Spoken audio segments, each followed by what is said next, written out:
চট্টগ্রামের বাঁশখালীতে বাংলাদেশ জামাত ইসলামী বাহারছড়া ইউনিয়ন যুব বিভাগের উদ্যোগে এক যুব সমাবেশ অনুষ্ঠিত হয়েছে। শনিবার পশ্চিম বাঁশখালী উচ্চ বিদ্যালয় অ্যান্ড কলেজ হল রুমে এই সমাবেশ অনুষ্ঠিত হয়। অনুষ্ঠানে সভাপতিত্ব করেন বাঁশখালী উপজেলা যুব বিভাগের সাংগঠনিক সম্পাদক গাজী কামরুল ইসলাম চৌধুরী কামরান এবং সঞ্চালনায় করেন ইউনিয়ন যুব বিভাগের সহসভাপতি মোহাম্মদ রাশেদ আলী চৌধুরী। সমাবেশে প্রধান অতিথি হিসেবে উপস্থিত ছিলেন চট্টগ্রাম দক্ষিণ জেলা জামাতের অ্যাসিস্ট্যান্ট সেক্রেটারি ও বাঁশখালী উপজেলা পরিষদের সাবেক চেয়ারম্যান এমপি পদ প্রার্থী অধ্যক্ষ মাওলানা জহিরুল ইসলাম। প্রধান বক্তা হিসেবে উপস্থিত ছিলেন চট্টগ্রাম জেলা যুব বিভাগের সভাপতি ও চট্টগ্রাম দক্ষিণ জেলা জামাতের assistant secretary advocate Mohammad Abu Naser.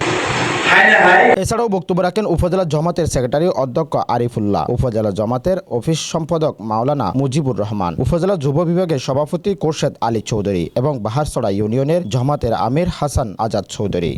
এই জন্য আল্লাহ রাসূল সাল্লাল্লাহু আলাইহি ওয়াসাল্লাম নির্দেশ করেছেন শাবাবাকা ক্বাবলা হারামিকা। সমাবেশে ইউনিয়নের কর্ম পরিষদের সদস্য, যুব বিভাগের নেতৃবৃন্দরা, বিভিন্ন ওয়ার্ডের দায়িত্বশীল ও কর্মী ও সমর্থকরা উপস্থিত ছিলেন।